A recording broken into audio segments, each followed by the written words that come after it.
I was born in Sorento, Illinois in 1905. It was cold. That's in the winter. It was December, the 3 days after Christmas. I was born at home. That was up on what is now known as the Panama Road. Sorento School was almost a mile away from the house where we lived. And I walked to school with my big sisters, Effie and Mabel, when I first started to school. And my first teacher was Miss Jensen. Well, I went to Sorento School until I was about 8 years old, and we moved to West Frankfort, Illinois. And while we were there, some members of the family came down with typhoid fever. And my mother was just about ready to have a new baby. And they didn't think she would live, but she did. And then my father seemed to get better and suddenly got worse and died. And that was 1915. I had sisters and brothers. The girls were Mabel and Effie and myself. Then the boys, Leonard and Carl and Wyatt. And Wyatt died. And then I think Dorothy was born before Wyatt died. I'm sure of that. And then another baby was born, but it wasn't named. My mother and some other ladies went to a fortune teller when they were young, and the fortune teller told her that there would be a young man in her life that rode a bicycle, and that he would come out to the farm where my mother lived and see her and ride that bike. My grandpa made cider, and the young people would go out there to buy cider. But she told her that after she was married, she would have a little boy about 3 years old that would get sick and die, and that Archie would also, her husband, would also die early. The fortune teller told her that? Yes. My dad played bass violin, and he used to say to use the bass violin for a tombstone. He kidded about it because he didn't believe in fortune tellers. He should have. Yeah. That's amazing. We were living in this little house which only had 2 or 3 rooms. And my uncle put a roof on the old log cabin that had belonged to Morris May, and we moved into that. And we lived there for a while, and then my mother thought we should have a place that had better heat and everything, because there was only a fireplace in the log cabin and the cook stove in the kitchen. So she found a house, and we moved back into the town. The log cabin was just a little way out of town. It wasn't a loft, it was finished rooms. There were 3 finished rooms upstairs. We could look out the window and see the stars, and we could hear the rain pattering on the window panes. I remember that.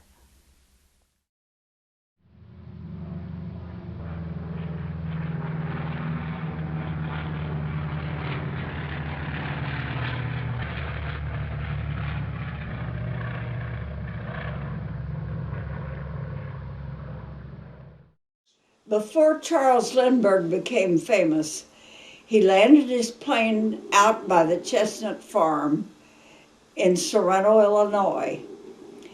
And he attracted many crowds of people over there. And he used to send my brother, Leonard, and some other little boys uptown to get water for him. They would go and bring the water back and cut through Mel's pasture, Mel Enloe's pasture. But he at times would stop and talk to Allie and the boys, or Mel if he was there. Boys would carry water. They would go and get water up at Mel's pump and take that across. Now that had to be carried downhill and then uphill and over to the chestnut farm. And they would carry that water over to Lindbergh for his airplane. Well, he took the boys up for a free ride. And other passengers he charged a little. Of course, it was after Lindbergh became famous, they talked about that. No, they enjoyed the ride and enjoyed talking about getting to ride up in an airplane.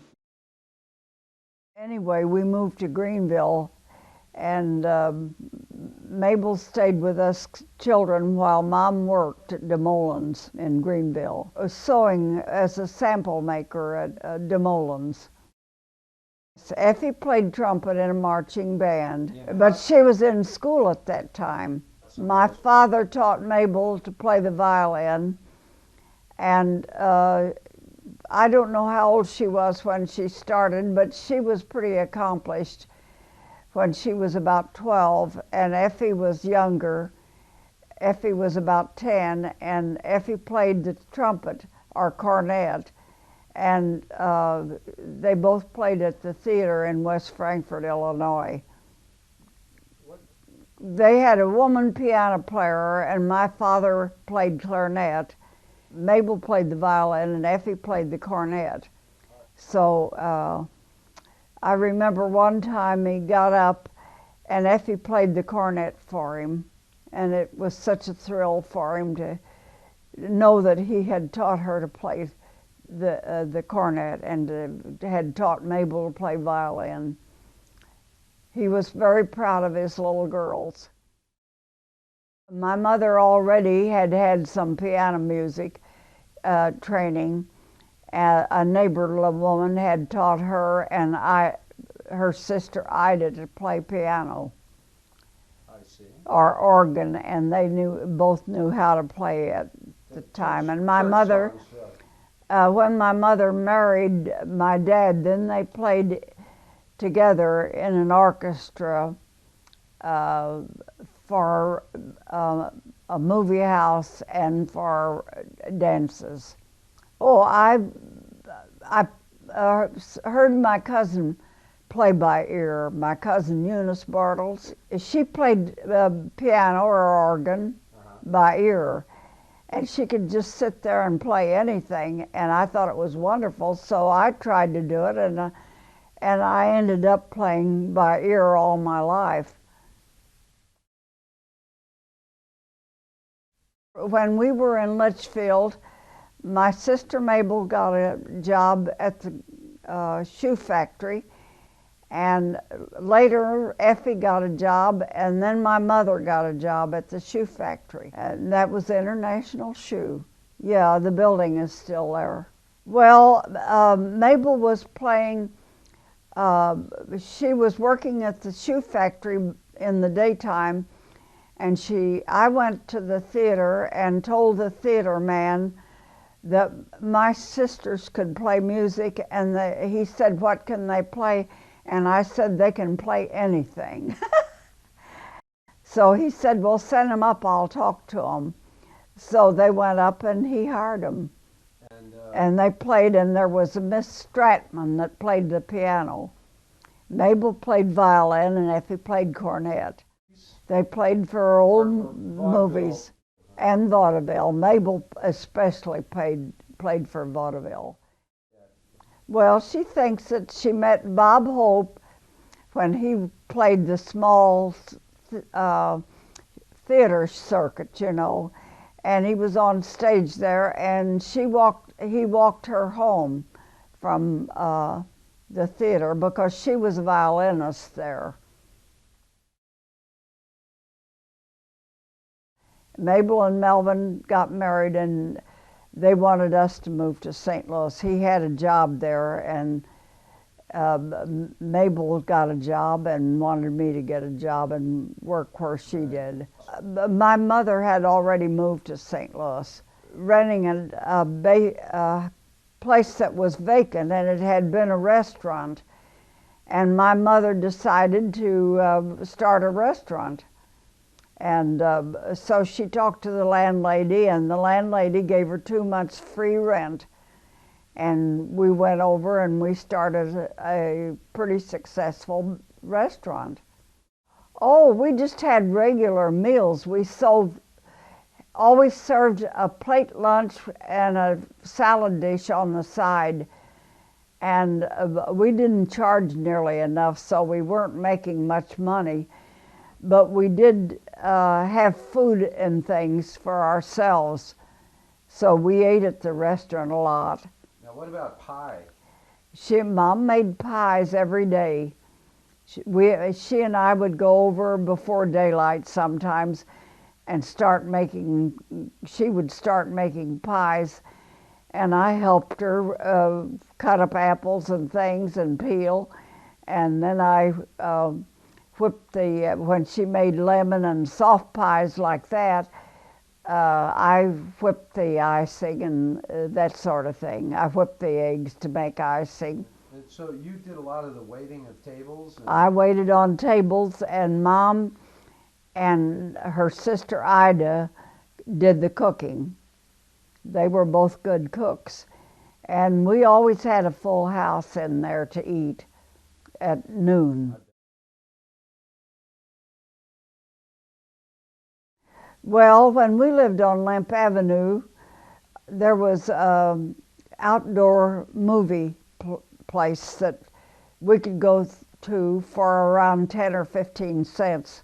We all liked the movies, and we went to the movies to the Ambassador and Lowe's State and the Missouri, all the theaters, the big theaters we went to downtown at least once a week, usually on Sundays, because all of us worked, but just Effie and I mainly went to the theaters, and I think sometimes Dorothy and maybe sometimes Mabel. We saw The Sheik, yes. Now, I'm not sure where we saw that, but we saw Gone with the Wind at a Sunday matinee. That was very interesting, and it was a long movie, and they always had a intermission, yes. They had intermission, and it was very thrilling to go and see that.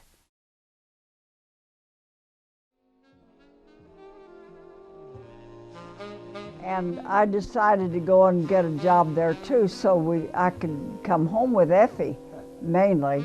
And Effie told how glamorous it was. And it was really glamorous. Now and then there'd be movie stars come, and she'd get to see the movie stars and all of that. So we were real thrilled after I got a job there, and then we could both go home together. Well, Errol Flynn came in while I was working there, and I got to see him. And I saw other movie stars too, but he was the most famous probably.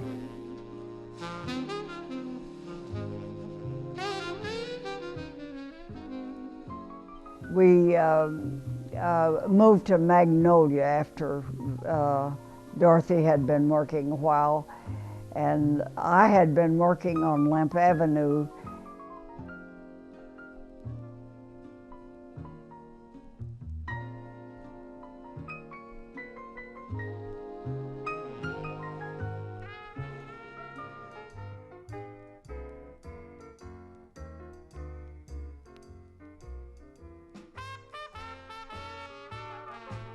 While we were in St. Louis, my sister Effie met some other girls who were also musicians, and they started playing together at picnics and in taverns and places. where they needed small bands. And they call themselves the Dixie Rhythm Girls. Effie played cornet, Ruth Greenway played clarinet, and Helen was the piano player. They also had a girl from Kansas. She was a good little drummer, and they hired her to work with them, and they called her Kansas. Yeah. So they would come to our house for, well, band practice, yes. And we enjoyed it. Also, our family enjoyed hearing them play together and practice together. And there was a tavern open on Kings Highway, and they got a job playing there on weekends. They were pretty well known, and people from all over St. Louis would come there and enjoy food and drinks at the tavern and listen to the music. She was red-headed, and we used to be able to spot her easily because of her red hair in big crowds that would gather at these places. Oh, well, I thought it was very interesting and cute. When she was a little girl, there was a Chautauqua that came to Sorento, Illinois, to play, and one of the trumpet player would go out and practice his music, and Effie would get her cornet out and imitate him.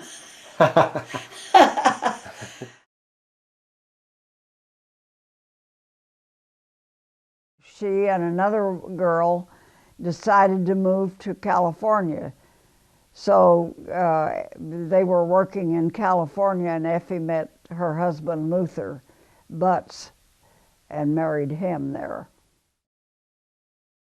He was from Texas, and he started hanging around and waiting for Effie and seeing her home, and they both, I think they both lived at the same rooming house. He fell in love with Effie and wanted to marry her, and she finally decided to marry him. And they lived in California, yes. They lived in Fresno. From there they moved, they bought a restaurant building that was a restaurant with a bar. And they rented that, and Luther ran the bar and Effie ran the food end. I quit and worked in Maplewood at a small store there. It was called Lents for Ladies or something like that.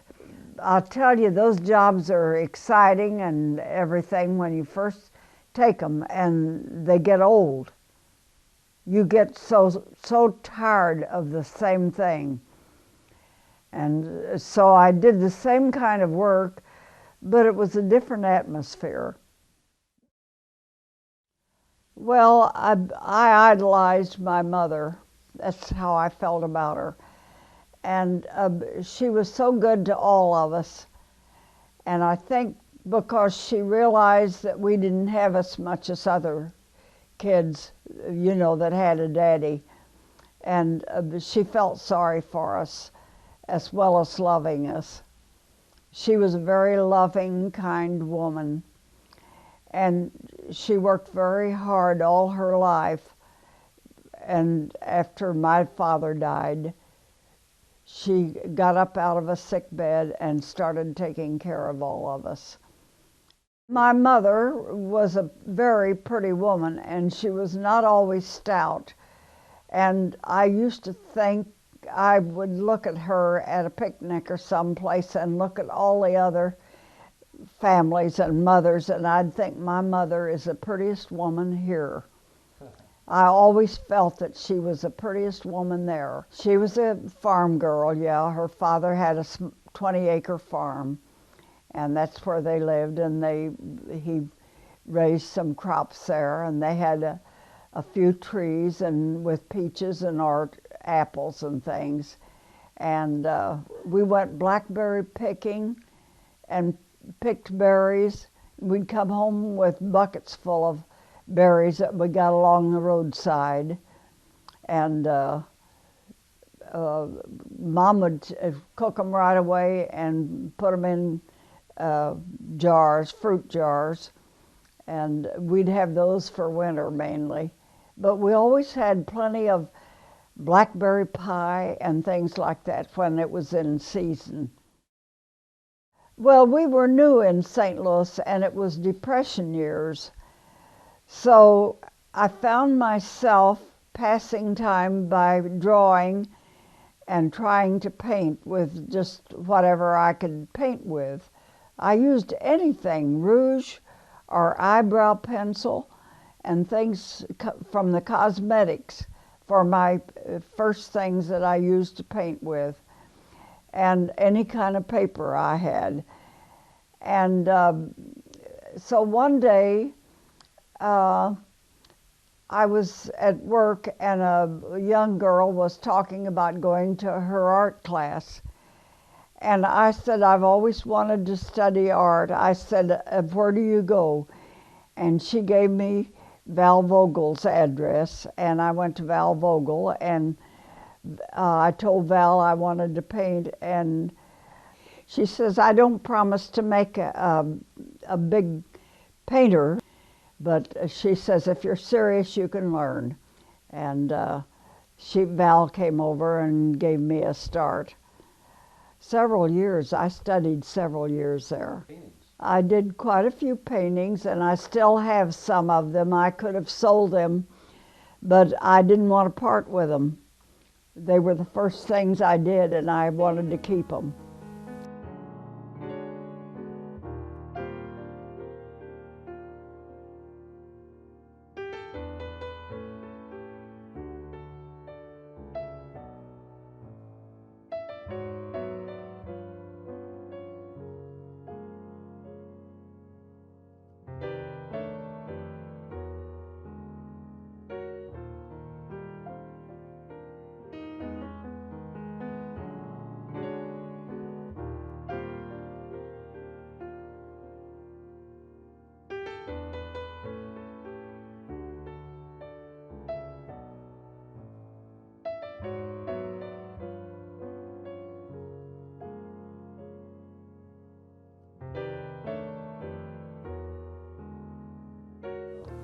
I painted with a group here in Sorento. I was really thrilled when I found out there were about 20 young people here that wanted to paint with us.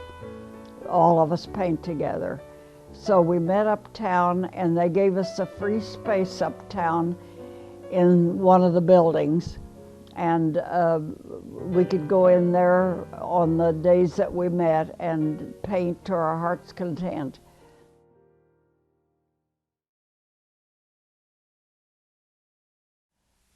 But I think we had thought about moving, and I don't know that I kind of wanted to move to Greenville, and Mom thought Sorento was better for us. And because Greenville is a more expensive place to live, really. And I didn't want to work anymore. I was old enough to retire. So I retired and we moved out here. 35 years? About 35 years, I guess. Yeah. Oh, yes. I'm always happy and glad that we moved out here. And too, I had always been interested in knowing where we came from. And Mabel had all this genealogy on the Enloe family. And then I met Evelyn McCracken, and Evelyn knew a lot because her daddy was, her grandpa was an Enloe. He was a brother to my grandpa, I think. And that could have been her great-grandpa, I'm not sure.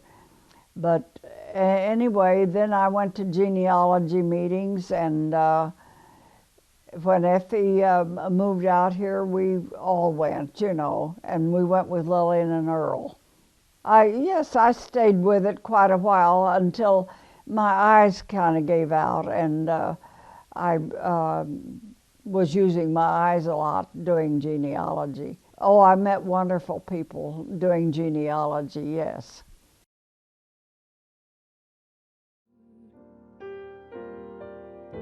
If I search deep inside, let my conscience be my guide, then the answers are sure to come.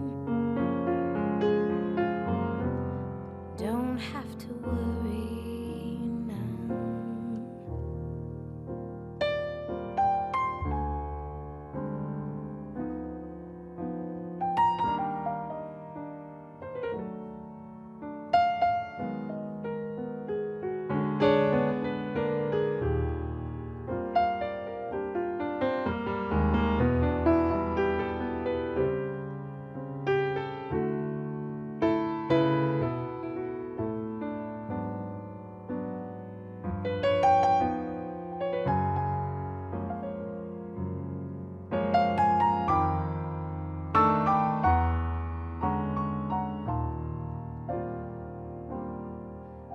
When you find peace of mind, leave your worries behind. Don't say that it can't be done. With a new point of view, life's true meaning comes to you, and the freedom you seek is won.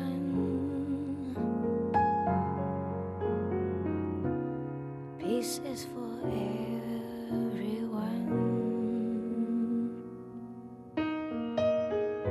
Peace is for everyone.